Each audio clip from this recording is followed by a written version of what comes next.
He said the airline needed it to lock the fare. I gave Tyler my ID across the table, and he snapped a photo so quick I barely saw the flash. 7 days later, I was $40,000 in debt. Not in theory, on paper, with account numbers I'd never seen and a welcome packet from a bank I'd never used. You don't think a life can tilt in one ordinary week until it does, and suddenly, your name feels like a stranger, wearing your coat. I'm 74. My hands shake in the morning, but I still sign my own checks, and I still know when someone is talking fast to hide a hole. Tyler has been talking fast for a year now. New job about to take off. New friends who call him T. New plans that sound like air. Last Monday, he stopped by with coffee and that sheepish grin he wore as a boy when he cracked a window with a soccer ball. "Gran, I found a crazy cheap flight to Denver for Mom's birthday," he said. "They need the traveler's ID to hold it. Can I snap it? I'll book you 2 later when they release more seats." I should have said, "Send me the link." I should have said, "We'll book it together." Instead, I put my wallet on the placemat and slid out my driver's license like I was handing him a slice of pie. Trust is a habit. So is doubt. Mine are twins that fight in the same small kitchen. He took the picture, kissed my forehead, and left his coffee half full. In the sink afterward, I watched my reflection in the steel. Soft face, gray hair pulled back. Eyes that still expect better from people they love. I told myself it was sweet of him to think of a trip. I told myself not to overthink. I have talked myself into many small discomforts for the sake of peace. They add up like lint. On Wednesday, a courier brought a thick white envelope with my name printed neat and wrong, the middle initial I never use. "Welcome," it said. "Activate now." I called the number on the back of the card, and a cheerful woman asked for the passcode you set up. I told her I had set up nothing. Silence, then a new cheerfulness, tighter at the edges. "Let me connect you with fraud." The call dropped. I set the card on the counter like it might bite. Thursday evening, my email pinged with a receipt. Furniture warehouse. 2,800 and something. Delivery scheduled to Tyr at an apartment I have never visited because it's messy right now, Gran. I sat very still. The clock on the stove blinked 12 as if time itself refused to move forward without my say-so. I called Tyler. Straight to voicemail. I texted, "Call me." I added a heart, as if that might make my worry sound less like suspicion. He answered an hour later, breezy. "Gran, sorry, bad reception. At the gym, you okay?" I got a credit card I didn't open. I kept my voice even, the way you speak to a nervous dog. "And a receipt. Your name is on the delivery." "Oh, that. Yeah, I used my card. But sometimes they verify with the address. It's fine. I'll handle it." It came to me. Because I'm routing things through your place while I switch leases. Safer. I let the lie sit between us like a wet coat dripping onto clean floor. "Bring the paperwork tonight," I said. "We'll look at it together." He said he would. He didn't. Friday morning, a call from a bank I don't bank with. "We're just confirming your cash advance request, Mrs. Rowe." My hand went cold on the receiver. Polite people become very precise when danger is involved. "No," I said, each letter separate. "You are not." The man cleared his throat. "Then we may need to freeze the account pending verification." "Freeze it," I said. "Freeze every account with my name that I didn't open." After I hung up, I brewed tea I couldn't taste. I took out a notebook and wrote "Saturday" at the top. Under it, a list. Bank branch, police report, credit bureaus, attorney. I wrote them slow, like a spell. The kettle popped and settled. The house was quiet the way a church is quiet after the last parishioner leaves, not peace so much as space. Nina called around noon, voice bright. "Mom, Tyler says you're in a tizzy over some mail. He's trying to surprise you, you know. Don't ruin it." I looked at the window where my lace curtain lifts when the furnace kicks in. "I'm not ruined," I said. "I'm awake." "Mom, I need Tyler's keys and I need my ID back. Today." She sighed, annoyed the way busy daughters get when old mothers insist on details. "He's at work." "Then you can bring them." A quiet stretched long. "We'll come by after dinner," she said finally. When she hung up, I put my ID back in my wallet. Empty space where trust used to sit. I set the wallet beside my teacup and watched the light crawl across my table. I am not dramatic. I am not cruel. I am old enough to know that softness without a spine turns into pulp. Tonight, I would sleep with my purse by my bed. Tomorrow, I would start making calls. For now, I rinsed the cup, wiped the table, and folded the dish towel along its crease, the way I always have, even on the days my life changes without asking me first. I didn't even finish my tea before the next knock came. It wasn't polite, hesitant. No, it was sharp, impatient, like someone who thought they had every right to barge in. I opened the door to see my grandson, Evan, standing there with a look that mixed worry and annoyance. "Grandma, we need to talk," he blurted out without so much as a hello. He stepped in, glancing around my living room as if searching for something. I could smell his cologne, expensive, strong, the kind his mother would have picked out for him. "I just spoke to Dad," he continued, "and he says you've been acting strange, blocking accounts, refusing calls. He said you might be upset because of some mix-up." Mix-up. That was the word they'd chosen for it. I motioned for him to sit down, but he stayed standing, shifting his weight from one foot to the other. "Evan," I said quietly, "do you know what your father asked me for last week?" He frowned, caught off guard. "No?" "He asked for my ID, said it was to book a flight for me. I trusted him, handed it over. A week later, I'm staring at a letter from the bank saying I'm $40,000 in debt. My name on a loan I never took." His eyes widened, but he didn't speak. "That's not a mix-up," I continued. "That's theft. By my own child." "Grandma, I'm sure—" "Don't," I cut him off. "You're young, Evan. You still think family always means safety. But sometimes family is where the knife comes from." He looked down at his shoes, guilt flickering in his face before vanishing behind something harder. Defensiveness, maybe. "Dad says you're overreacting." "Of course he does." I stood up, the old ache in my knees reminding me that I'd been holding too much for too long.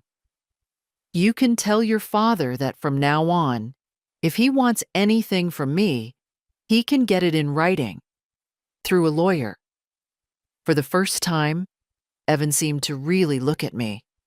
Maybe he noticed that my voice didn't shake, that my hands were steady, that I wasn't asking for explanations, just giving facts.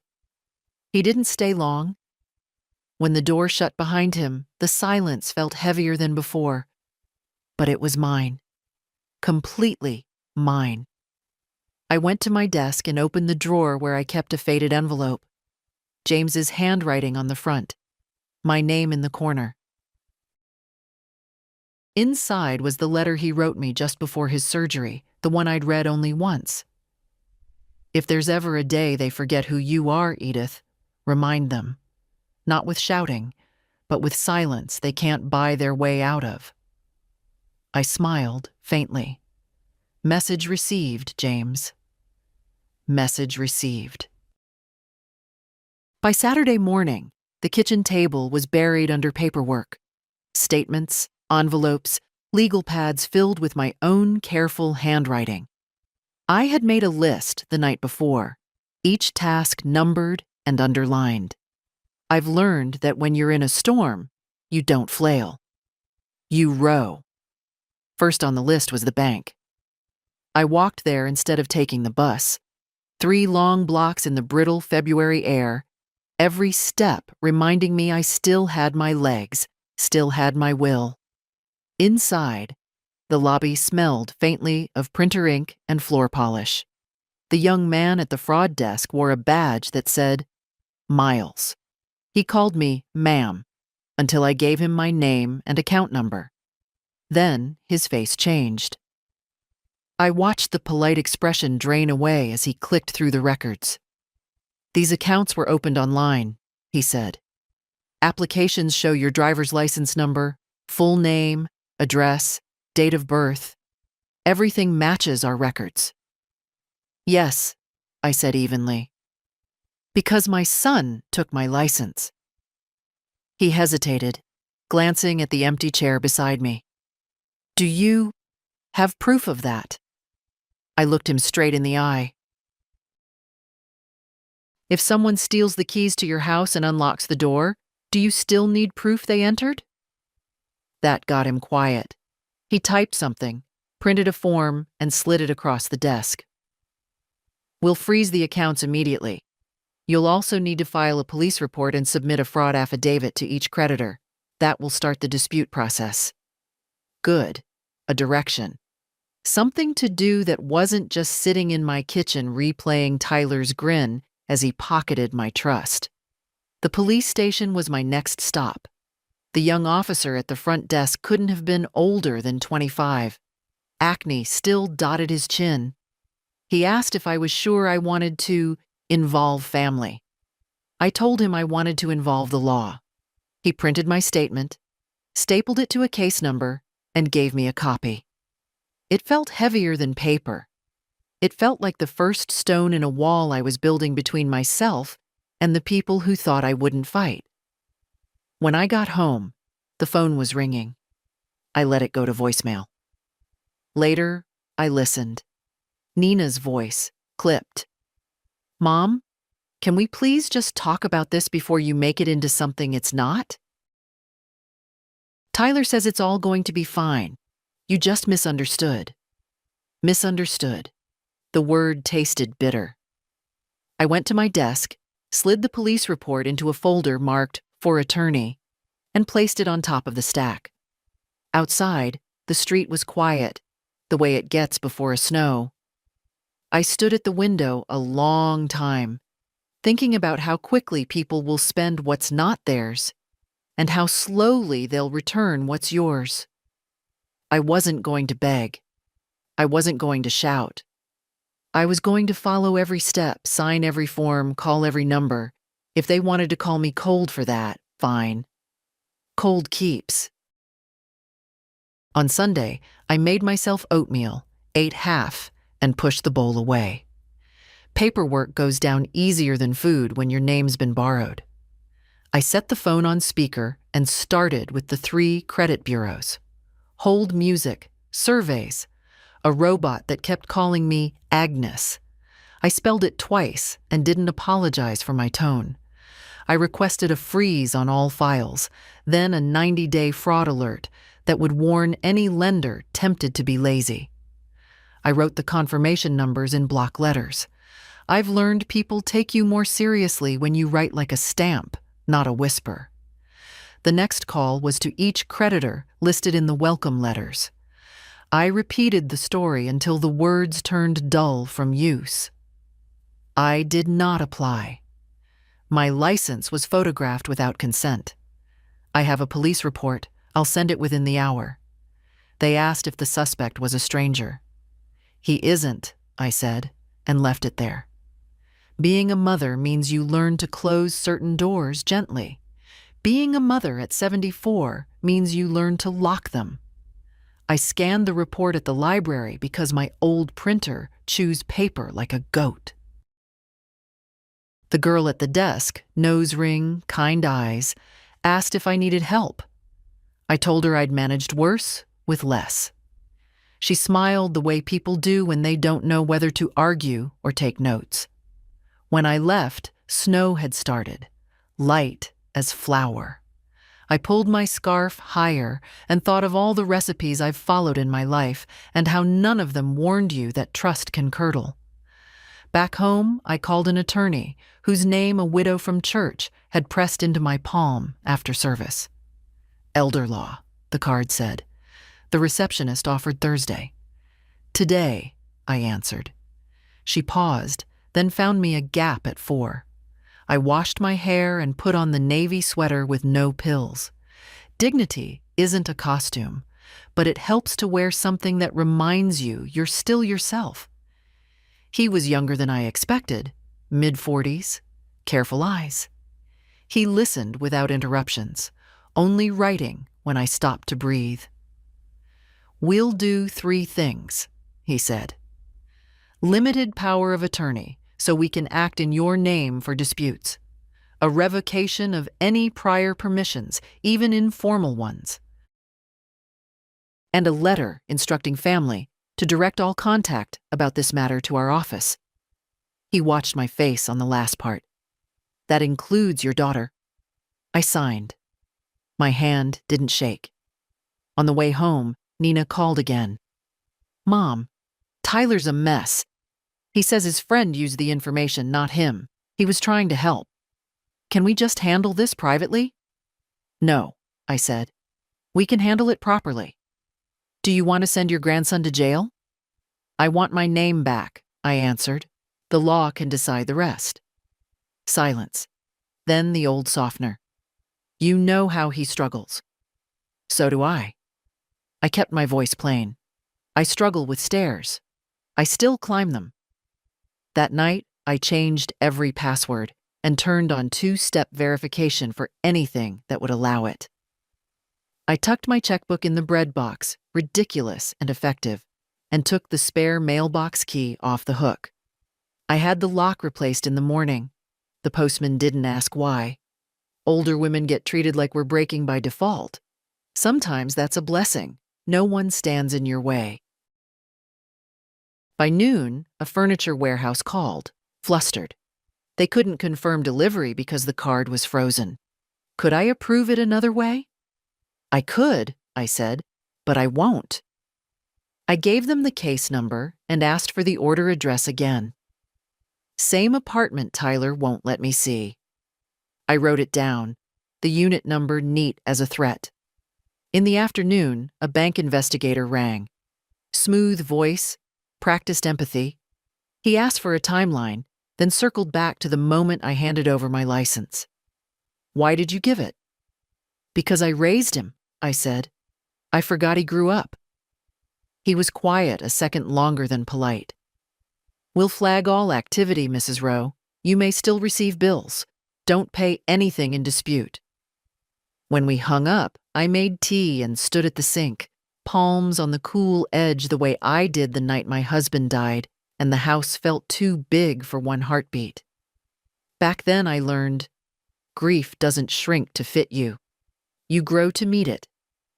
This felt similar, only drier, more practical. Grief with forms. Near dusk, headlights swept my window and halted. Tyler. He didn't knock right away, just sat in his car, hood up, music pulsing faintly. When he finally came to the door, he smelled like mint gum and nerves. "Gran, this is blown out of proportion," he said as soon as I opened it. "My buddy Lincoln handled the applications. I can fix it if you just stop the freezes. It messes up the process." "Your process," I said. He tried a smile I used to fall for when he was 6 and filthy from the creek. "Come on, we're family."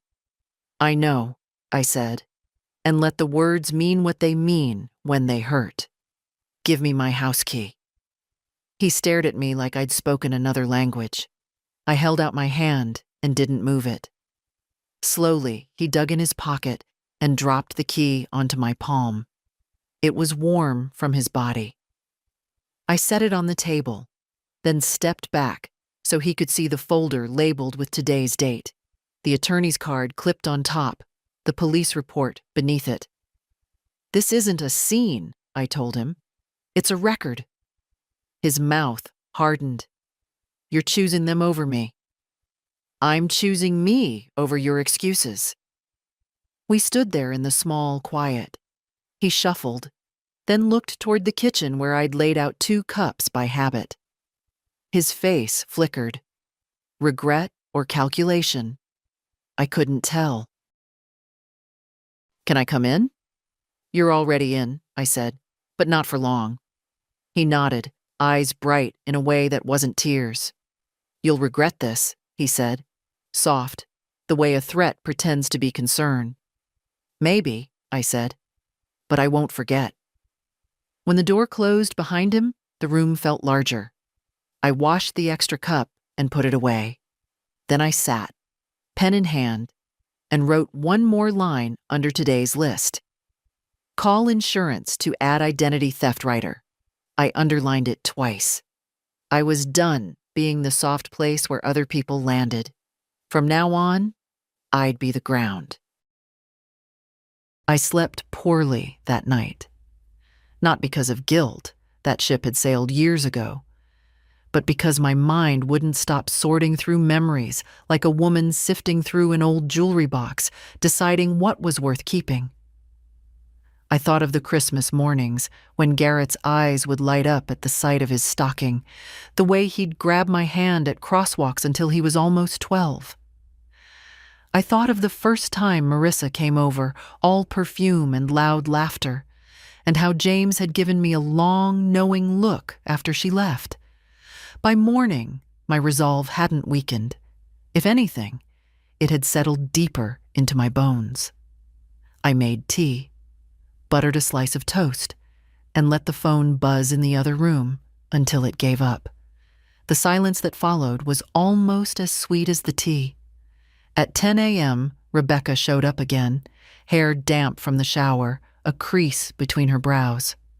"Dad's furious," she said without a hello. "He's calling it a betrayal." "Betrayal?" I raised an eyebrow. "He's got quite a flair for drama." She sat down, wrapping her hands around the mug I'd set out for her. "Grandma, he says they might have to sell the house if you don't reinstate the payments." I stirred sugar into my tea slowly. "That's not my problem.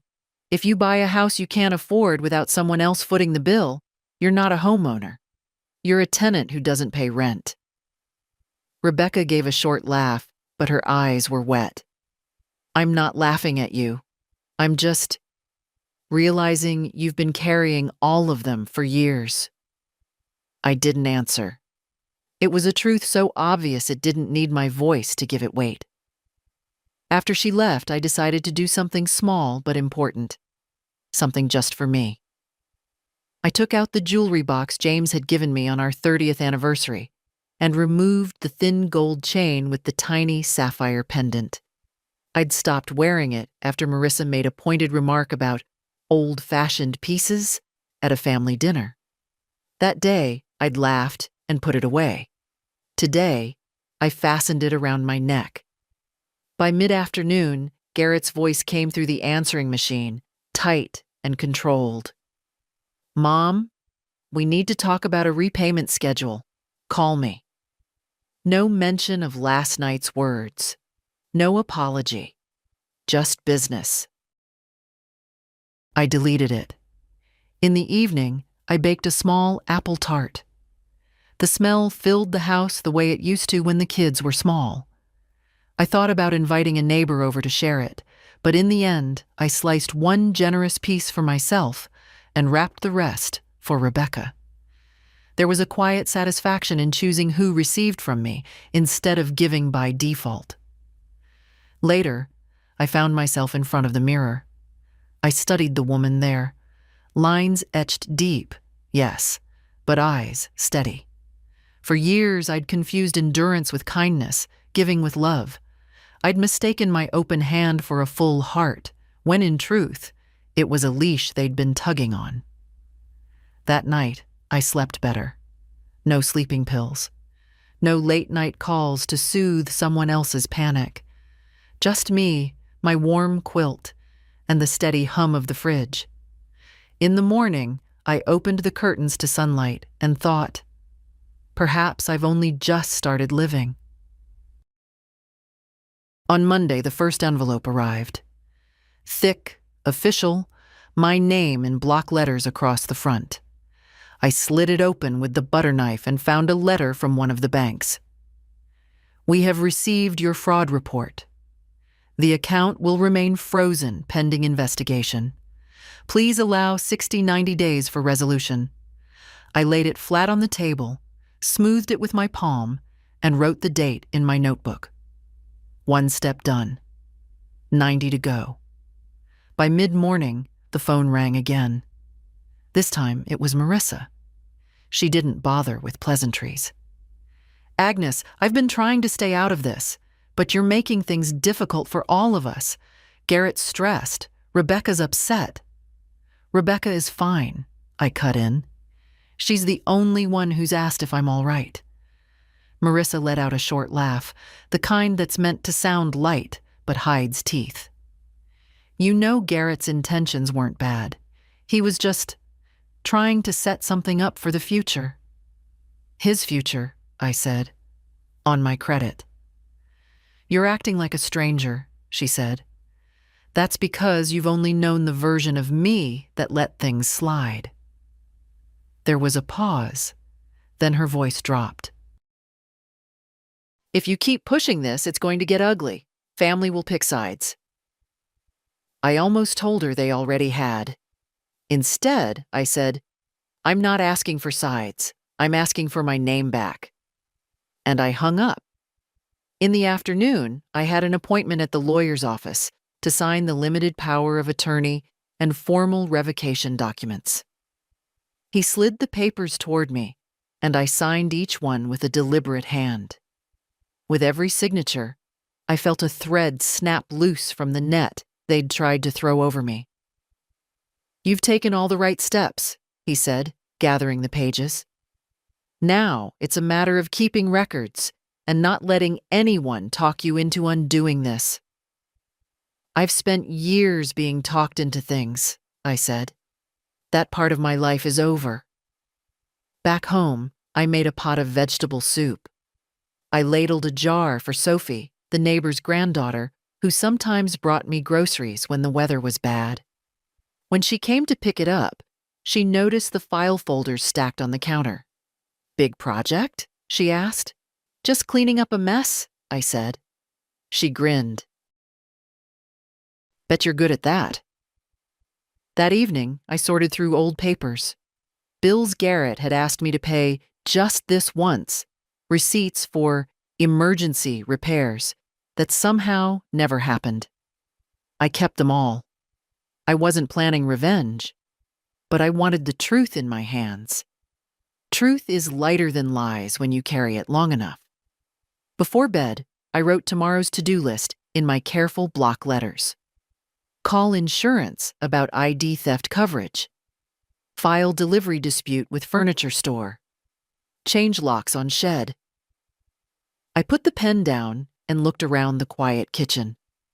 For years, I'd thought my stillness meant I was being left behind. Now I realized it meant I was finally standing still on my own terms.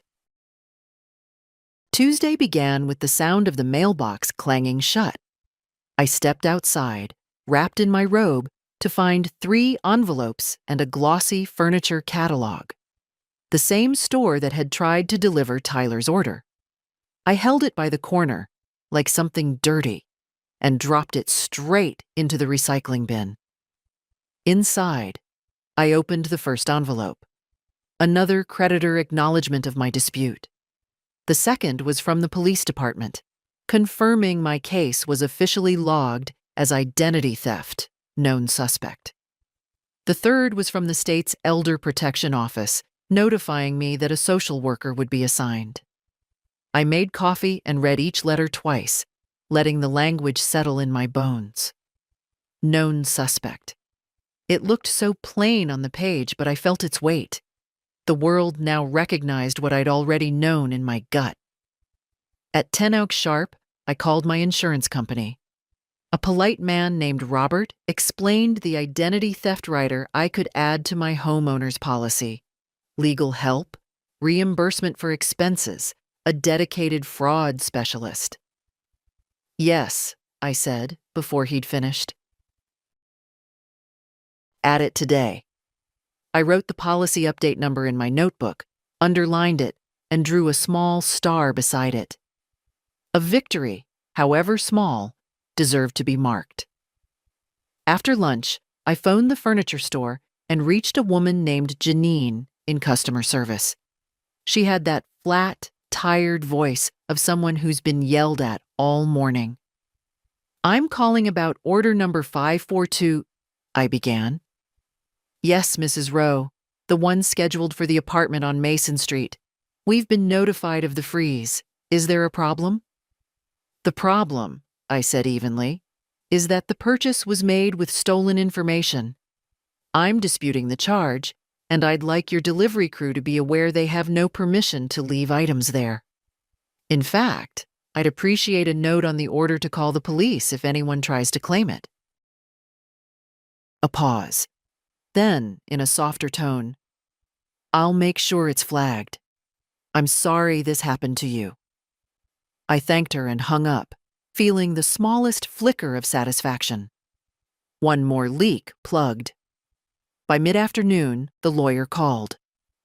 We've filed the revocation of all informal and formal permissions. No one, including family, can sign or act on your behalf now. That's exactly how I want it, I said. The rest of the afternoon, I worked through the shed. Tyler had borrowed tools over the years and returned only half. I replaced the padlock with a new one from the hardware store, then inventoried what was left. My late husband's workbench, the garden spade with my initials burned into the handle, a rust-flecked watering can. It felt good to know what was mine and keep it that way. Just before dinner, the phone rang again. Rebecca. Grandma, Dad's saying you've gone too far, that you're dragging strangers into family matters. Strangers? I said. You mean the police? The bank? The lawyer? She sighed. I told him you're just protecting yourself. He doesn't want to hear it. Then maybe it's time he listened to someone else. There was a pause, then her voice softened. I'm proud of you. After we hung up, I sat at the kitchen table, listening to the quiet hum of the fridge. Years ago, when James was alive, we'd talk through every big decision over dinner. Whether to fix the roof ourselves or hire a crew, whether to refinance the mortgage. He used to say, "You never lose by making your position clear." That night, I wrote in my notebook, position clear. Boundaries set. Locks changed. When I closed it, I noticed how light my shoulders felt. Not free yet. There was still work to be done, but lighter, as if each step was loosening the rope that had been tied there for years. For the first time since this began, I looked forward to tomorrow. Wednesday morning, the doorbell rang just after 9. Through the lace curtain, I saw a woman in a gray coat holding a clipboard. She had that official but kind look I've seen on nurses and librarians. Mrs. Rowe, I'm Dana Morales with the Adult Protective Services Unit. I'm here for our scheduled check-in. I let her in and offered coffee, which she accepted. She sat at the kitchen table, glancing around without prying, taking in the neat stacks of paperwork and the single gold pendant at my neck. I've read the report, she began, but I'd like to hear it in your own words.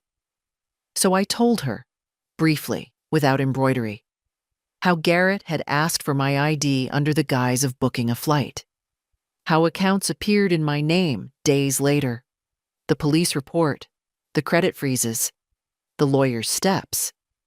"You moved quickly," she said when I finished. "I'm old," I replied. "Quick is relative. But I've learned that if you hesitate when someone takes from you, they'll take again before you finish deciding what to do." She nodded and jotted something down.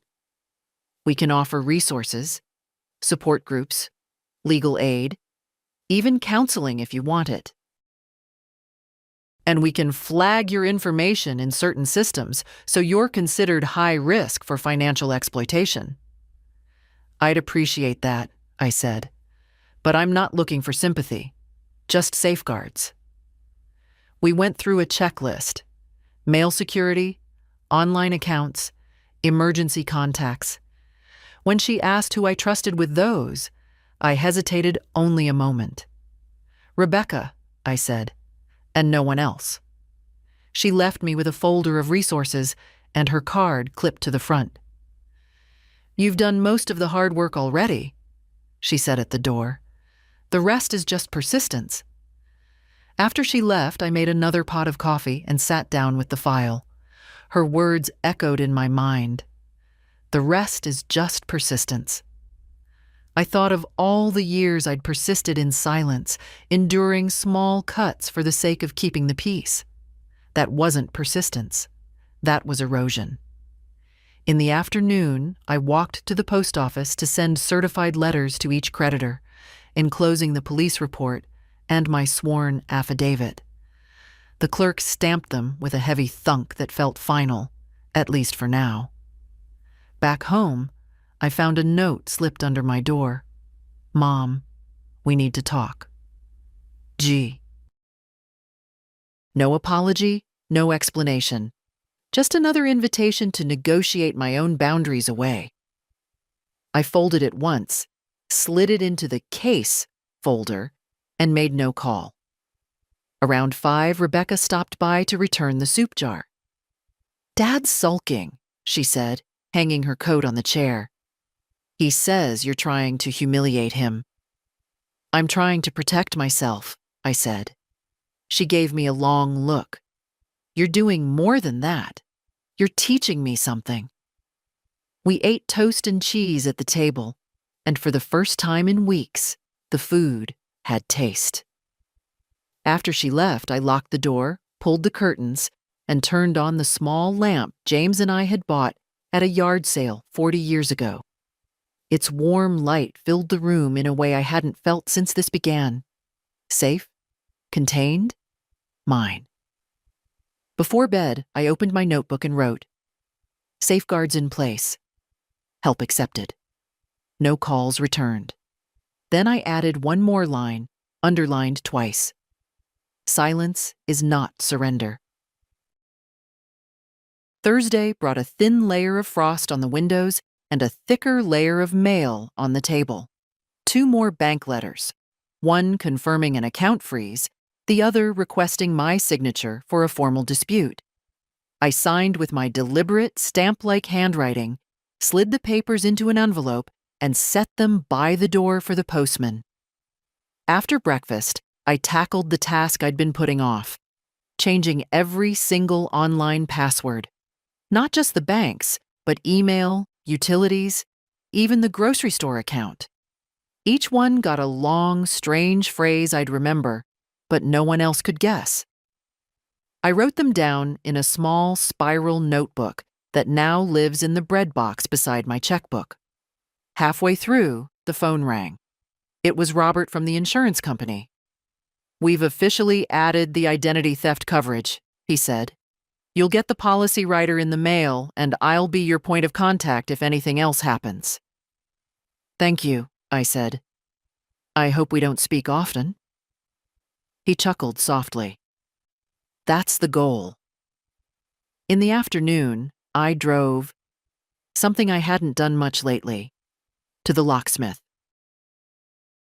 I had a duplicate mailbox key made for Rebecca and ordered a high-security lock for the front door. "Family trouble?" the locksmith asked casually. "Security upgrade," I said, and left it at that. When I got home, The phone was blinking with a message from Garrett. "Mom, I'm not trying to hurt you. You're making this into something it's not. Let's meet, just the two of us. No lawyers." I listened twice, then pressed delete. Later, while dusting the shelves, I found the small cedar box James used to keep coins in. Inside was a folded sheet of paper in his handwriting. A note from years ago when we'd argued over whether to lend money to a cousin. "You can't keep people honest by paying for their mistakes," it read. I sat with that for a long time. At 4 p.m., the lawyer called. "The bank on the largest account has already provisionally credited back most of the charges," he said. "It's not final, but it's a strong sign." I thanked him and hung up, staring at the phone. Relief didn't flood me like I'd expected. Instead, it came in small, careful sips. This wasn't over. It was just the first loosening of the knot. That evening, Sophie stopped by with a bag of clementines. "Figured you could use some vitamin C," she said. We stood in the kitchen peeling them, the air filling with citrus. She didn't ask questions, and I didn't offer explanations. Sometimes kindness is just company without interrogation. Before bed, I made tomorrow's list. Call utility companies to set account passwords. Send certified letter to final creditor. Research personal credit monitoring. I closed the notebook and left it by the lamp. Outside, the frost was already forming again. Inside, the air felt warmer than it had in weeks. I thought, not for the first time, that maybe this was what regaining yourself felt like. Not a dramatic moment, but a steady series of small locks clicking into place. Friday was gray and still, the kind of winter day that makes even the postman move slower. I brewed coffee, buttered a slice of bread, and sat down with my notebook. Today's list stared back at me. 3 tasks, all simple, all tedious. I've learned those are the ones you can't put off, because they're the bricks in the wall that keeps trouble out. I started with the utility companies. The gas company put me on hold long enough to finish my coffee. But when a woman finally picked up, she listened carefully, added a verbal password to my account, and flagged it for no third-party changes. The water and electric companies took less time, but each required the same repetition. No one besides me is authorized to make changes, not even family. It felt strange to say out loud, but also freeing. Next was the certified letter to the final creditor. I walked it to the post office, the sky low and white above me. The clerk recognized me from earlier in the week and didn't ask questions, just stamped the envelope and slid the receipt toward me. When I got home, the phone rang. This time, it was Tyler himself. "Gran, please just listen," he said, voice low, almost coaxing. "I didn't mean for it to blow up like this. I can fix it if you'll just stop the freezes and let me work it out with the banks." "No," I said. "Why not? They're already making it harder for me to get a place." "Because the place you put me in is worse," I replied.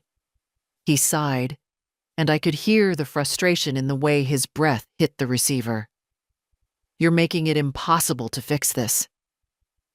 "I'm making it impossible to keep doing it," I said, and hung up before he could answer. By mid-afternoon, the lawyer called with an update. 2 more creditors had provisionally removed the charges. "It's moving faster than I expected," he said.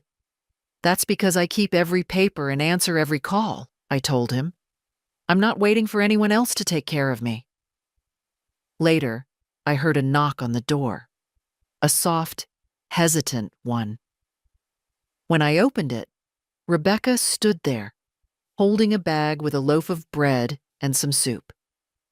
"Dad's angry," she said quietly, "but I'm not here about him. I just thought you could use this." We sat in the kitchen, eating soup from mismatched bowls. She told me about work, about a friend moving away. For half an hour, we didn't mention Garrett or Tyler. It felt like breathing fresh air after being in a closed room too long. As she was leaving, she paused at the door. "You know," she said, "watching you do this, it's making me think about how I handle my own boundaries." I smiled. Better to set them before someone tests them. After she left, I checked the locks, drew the curtains, and sat with my notebook. I added one last task for tomorrow. Meet with Tyler, with lawyer present. It wasn't my idea. It had been offered by the lawyer as a mediation opportunity, but I agreed. Not to reconcile, but to hear the truth straight from his mouth, stripped of phone static and family interference. Before bed, I thought about something James used to say: "If you want to know someone's intentions, watch what they do when you stop giving." Tomorrow, I'd see exactly that. Saturday came colder than the forecast promised, the kind of cold that makes the air sharp in your nose. I dressed in layers, navy sweater under my coat, and slipped my notebook into my bag. The mediation was scheduled for 10 at the lawyer's office, a neutral setting, though I doubted anything about it would feel neutral. When I arrived, my lawyer, Mr. Keene, was already in the conference room, a pot of coffee steaming between two neat stacks of papers. Tyler came in 5 minutes late, hood up, hands jammed in his pockets. He didn't look at me right away. His eyes flicked to the coffee, the window, the floor. Anywhere but mine. Mr. Keene started, his voice calm but firm. "The purpose today is to clarify the situation, address the disputed accounts, and, if possible, discuss restitution." Tyler slouched in his chair. "I told you, it wasn't just me. Lincoln set up the applications. I didn't think it would stick to her like this." I kept my hands folded on the table. "You took my license. You let someone use it. You didn't tell me when the accounts appeared.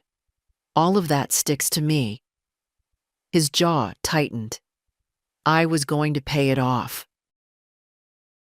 "You didn't give me the chance. You didn't give me the truth," I said.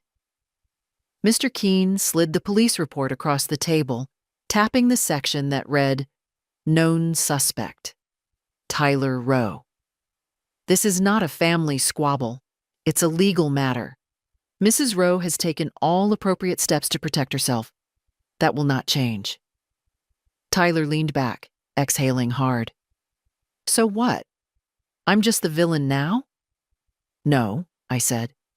"You're the one who did this. Villains are in stories. We're in real life." For a moment, he looked younger, almost the boy who used to help me shell peas in the summer. Then his eyes went flat again. "What do you want from me?" "I want my name cleared, every account closed, and a plan for repayment if any debt remains after the investigations," I said. "And I want you to get help." "Help?" he scoffed. "For whatever made you think this was acceptable," I replied. Mr. Keene outlined the restitution process. Supervised payments through his office, counseling attendance verified monthly. Tyler muttered that it sounded like parole. "Call it what you want," I said. "It's the only path forward that doesn't involve court." He stared at the table, then finally nodded once, sharp. "Fine." The meeting ended without handshakes. Tyler left first, pulling his hood up again. I stayed a moment longer, breathing in the quiet after the door closed. On the way home, I stopped at the bakery and bought myself a single almond pastry.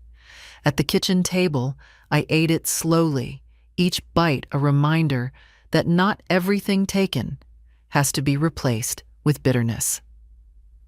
That afternoon, I went through the stack of mail again. One more provisional credit. The furniture order fully reversed. A letter from the social worker confirming my high-risk flag was active, and a postcard from Sophie, who had gone to visit her aunt. "Thinking of you." Don't let them wear you down. I pinned it to the corkboard above my desk. In the evening, Rebecca called. Dad says Tyler agreed to some kind of deal. He's sulking about it, but I think he knows you mean business. I don't mean business, I said. I mean to protect myself. There's a difference. Before bed, I wrote in my notebook. Met with Tyler. Agreement in place. No illusions. I slept better than I had in weeks. Not because the problem was solved, it wasn't, but because I'd seen him face me without the buffer of a phone or his mother's voice. The truth is clearer in person, even when it's ugly. Sunday morning brought sunlight through the blinds, a rare thing this time of year. I made coffee and stood by the window, watching the frost melt in small patches on the lawn. For the first time in weeks, I didn't feel like my day was already stolen before it began. The phone rang mid-morning. I let it go to voicemail, then listened. Garrett's voice, clipped and tight. Mom, I don't know what you said to Tyler, but he's a wreck. You've embarrassed this family enough. I hope you're happy. I deleted it without replaying. Rebecca came by just before lunch. She set a paper bag on the table. Bread from the bakery, still warm. Dad's furious, she said, sitting down. He says you're turning Tyler into some kind of criminal in the eyes of strangers. I tore a piece of bread, spread butter on it. Tyler's done that himself, I said. She watched me for a moment, then nodded. I told him I'm staying out of it. But the truth is, I'm on your side. He didn't like that. That's fine, I said. You're not required to like each other's truths. After she left, I decided to clear a shelf in the hall closet.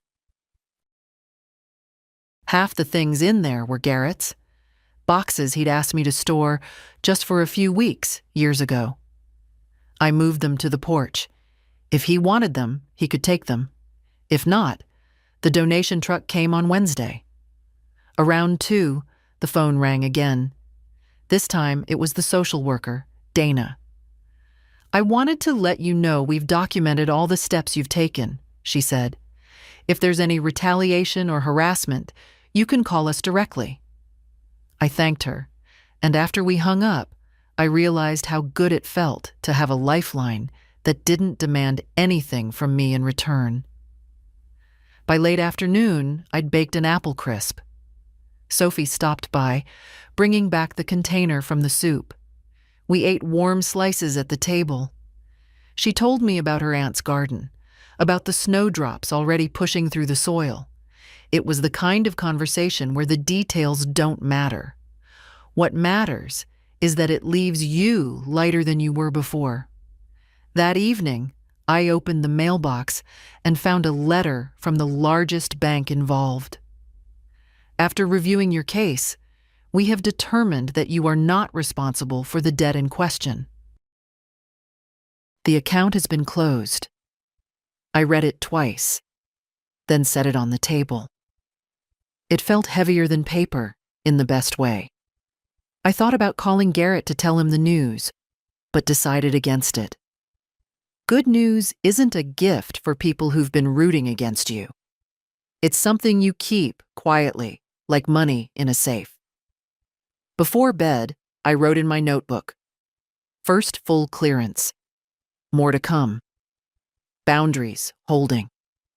I slept with the window cracked open a little, letting the cold air in. It felt like the house was breathing again. And so was I. Monday morning, the air was damp with the smell of rain, though the sky hadn't opened yet. I sat at the kitchen table with my coffee, reading over the latest stack of letters. Another creditor had cleared my name. This one for the personal loan Tyler had taken. That made 2 full wins. By mid-morning, Dana from APS called again. Just checking in, she said. Any new contact from Garrett or Tyler? Garrett left a message. I deleted it. Tyler hasn't called since the meeting. That's good, she said. Silence can mean they're accepting boundaries or plotting a way around them. Keep everything documented. I have, I told her. And I had. Every call, every letter, every visit logged in my neat handwriting. Around noon, Rebecca stopped by with a folder. Dad gave me this, she said, setting it on the table. Inside were printouts, Tyler's counseling intake forms. He started the program, she added. I don't know if it'll stick, but it's something. I flipped through the pages. His name printed neatly at the top of each, his signature at the bottom. It's not about sticking, I said. It's about starting. You can't get anywhere without that. In the afternoon, I drove to the grocery store. In the produce aisle, I ran into Mrs. Klein from church. She asked in that cautious way people do when they've heard rumors. How are you doing? Better than I was, I said, and getting better still. At home, I found a letter from the lawyer waiting in the mailbox. Inside was a summary of the provisional agreements, Tyler's repayment plan, contingent on any remaining balances after the creditor's decisions, and a stipulation that all payments go through the attorney's office. I signed the copy to acknowledge receipt and slid it into my case folder. Just before dinner, the phone rang. I recognized the number, Tyler's rehab facility. A man introduced himself as the counselor. Your grandson asked me to let you know he's here and that he's sorry. I thanked him but didn't ask to speak to Tyler. Sorry is a word I'll believe when I see it in actions, not just hear through a line. After dinner, I stood on the porch for a while, watching the clouds press low over the street. The rain finally started, soft at first, then steadier. I thought about how water wears down stone, not in a single storm, but over years. I've been on both sides of that equation, worn down, and now the one holding steady while others beat against me. Before bed, I wrote in my notebook, 2 debts cleared. Program started. Boundaries intact. I slept with the sound of rain against the window. It wasn't peaceful exactly, but it was steady, and that was enough. Tuesday morning brought a weak winter sun that made the frost sparkle like someone had dusted the street with sugar. I made tea instead of coffee. I wanted something slower, something that didn't jolt me into the day. The mail arrived early. On top of the pile was a letter from the last major creditor. My hands were steady as I opened it, though my heart was not. After reviewing your documentation, we have determined you are not responsible for the charges in question. This account has been closed in full. 3 full wins. All that remained was a small store card with a few $100s outstanding, the only thing Tyler might actually have to repay. I called Mr. Keene to give him the news. That's remarkable, he said. It's rare to have this many reversals in such a short time. You've been diligent. I've been exact, I corrected him. Diligence is doing the work. Exactness is making sure there's nothing for them to wriggle through. He laughed quietly. I'll update the file. Once the last account is closed, we'll move the restitution process forward. Late in the morning, there was a knock on my door. When I opened it, Tyler stood there. No hood this time, hands shoved deep into his coat pockets. He looked thinner than the last time I'd seen him. Gran, he said. Tyler. I wanted to say I'm sorry, for real. I didn't move from the doorway. Why now? He looked down at the porch boards. Because my counselor said if I don't start telling the truth, I'm going to lose everyone. And because you're the one I don't want to lose. I let the words hang in the cold air. You already lost my trust. That doesn't come back with a single sentence. I know. He shifted his weight. But I'm trying. And I'll pay back whatever's left. I want you to know that. I studied him for a long moment. His face was paler, his eyes clearer. Not redemption, but a beginning. Good, I said finally. You'll do it through Mr. Keene, and you'll keep doing your program. He nodded, relief flickering across his face. Okay. I didn't invite him in. Instead, I said, "Take care of yourself, Tyler," and closed the door gently. Inside, I stood for a moment, letting the quiet settle. That was the apology, I realized. Not the words, but the fact that I hadn't had to pull it out of him like a bad tooth. In the afternoon, I sorted through the case folder one last time. The police report, the certified mail receipts, the letters of clearance, all in order. I added today's date and a note. Apology received. Conditions set. Rebecca stopped by in the evening, bringing a small pot of stew. She sat at the table and listened while I told her about Tyler's visit. "Do you believe him?" she asked. "I believe he's starting," I said. "That's all I'll believe until I see the rest." She smiled faintly. "You sound like Grandpa. He never believed in grand gestures, just steady work." After she left, I ate a bowl of stew and washed the dish by hand. The house was warm, the kind of warmth that comes not just from the furnace, but from knowing the doors are locked, the windows shut, the walls sound.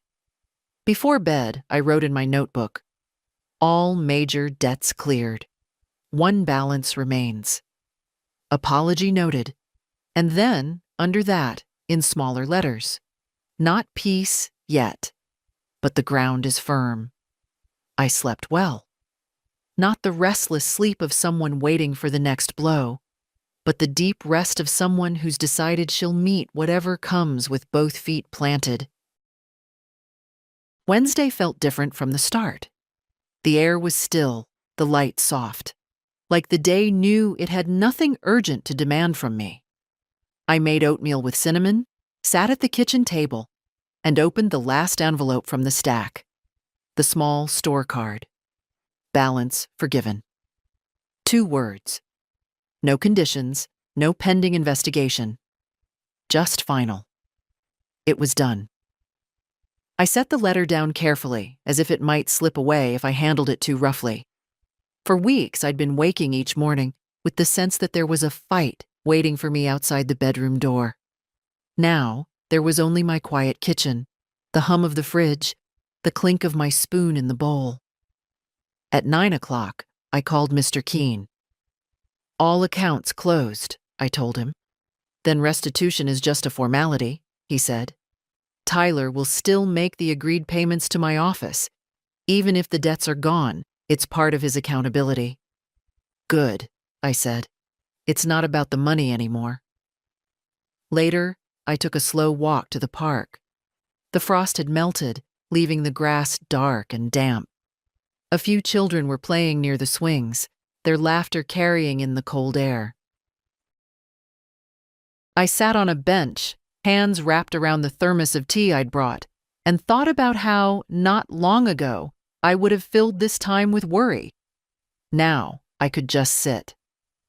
When I got home, the phone rang. I recognized the number, Tyler's facility. This time, it was him on the line.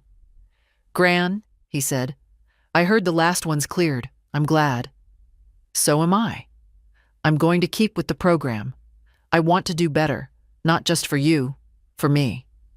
"That's the only way it works," I said. A pause. Then softly, "Thank you for not giving up on me." "I didn't," I said. "I just stopped letting you take me down with you." We hung up, and I realized there was no knot in my chest, just space. That afternoon, I gathered every document, the reports, the letters, the receipts, and put them in a large manila envelope. On the front, I wrote in thick black marker, "Keep for records." I slid it into the back of the hall closet, behind the winter blankets. Not hidden, but not where I'd trip over it. Rebecca came by after work, cheeks pink from the cold. "It's over," I told her. She smiled. "I'm proud of you, Grandma." "I'm proud of me too," I said, and meant it. We had tea and the last of the stew. She asked if I felt lighter. "No," I said. "I feel heavier. But it's a good kind of heavy, like a coat that keeps out the wind." After she left, I stood at the window, watching the streetlights blink on one by one. My life didn't look different from the outside. Same house, same kitchen, same woman in the glass. But inside, everything had shifted. I was no longer a soft landing for other people's bad decisions. I was my own ground, steady and unshaken. Before bed, I opened my notebook one last time and wrote, "Case closed. Name restored. Boundaries permanent." Underneath, I added the only advice worth giving after all this. You are allowed to protect yourself, even from the people you love. And then, because this story isn't just mine, I'll tell you what I wish someone had told me sooner. If you're reading this, and someone is using your kindness like it's theirs to spend, stop. You don't owe anyone the destruction of your peace. Draw the line. Lock the door. Keep the records. You will not regret it.